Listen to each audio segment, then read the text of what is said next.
প্রথমেই আমি আপনাদের আন্তরিক ধন্যবাদ ও কৃতজ্ঞতা জানাচ্ছি যে আমরা আসলে খুবই স্বল্পতম সময়ে আজকে যে মতবিনিময় সভাটা আয়োজন করতে হয়েছে। আপনারা আমাদের চেয়ে ভালো জানেন যে আমরা পুলিশ এই মুহূর্তে একটা ক্রান্তিকালের মধ্যে দিয়ে যাচ্ছি।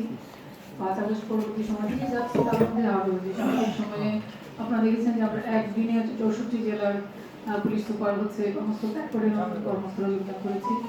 আবার এখন হচ্ছে আমাদের সমস্ত যে অফিসার ইনচার্জগুলো আছেন তারা ইতিমধ্যে বদলি হয়েছেন এবং তাদেরও একই প্রক্রিয়ার মধ্যে দিয়ে আজকের মধ্যে তারাও কিন্তু তাদের নতুন কর্মস্থলে যোগদান করবেন। তো বুঝতেই পারছেন যে আমাদের যে ইন্টারনাল যে একটা প্রক্রিয়া সেটা আমরা পার করছি। এই সময়ে অত্যন্ত গুরুত্বপূর্ণ যে আপনাদের সঙ্গে যে আমার যে সাক্ষাৎ সেটা একটু দেরি হয়ে গেল। তারপরে আমি বলবো যে দেরি হলেও আমরা করতে পেরেছি। আমি আসলে বারবারই বলছিলাম কিন্তু আমরা সময় করে উঠতে পারছিলাম না, আসলে কোন সময়টা হলে আপনাদের সবাইকে নিয়ে আমাদের বসার একটা সুযোগ তৈরি হয়। তো আপনারা ইতিমধ্যে আপনাদের যে আকাঙ্ক্ষা, মানে আপনাদের মধ্যে দিয়ে শরীয়তপুরবাসীর যে আসলে আকাঙ্ক্ষা সেটা আপনারা প্রত্যাশাটুকু জানিয়েছেন, প্রতিবন্ধকতার কথাও আমাদেরকে বলেছেন এবং আপনারা এও জেনেছেন যে আমি ইতিমধ্যে যশোর জেলার পুলিশ সুপার হিসেবে দায়িত্ব পালন করেই আমি শরীয়তপুর জেলায় এসেছি। আমার কিছুটা হলে অভিজ্ঞতা হয়েছে।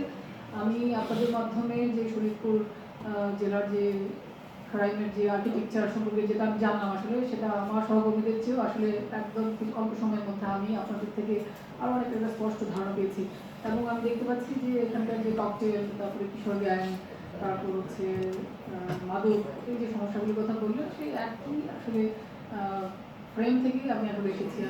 আমরা জানি যে যশোরে একই ধরনের কিন্তু সমস্যা রয়েছে, বরং সেটা আরও অনেক সিভিয়ার, আরও অনেক দীর্ঘ সময় ধরে। আমি যতদূর জানতে পেরেছি শরীয়তপুর নতুন, আপনারা নিজেরাই বলেছেন যে আপনারা নতুন যে একটা নেগেটিভ একটা ট্রেন্ডের মধ্যে দিয়ে যাচ্ছেন।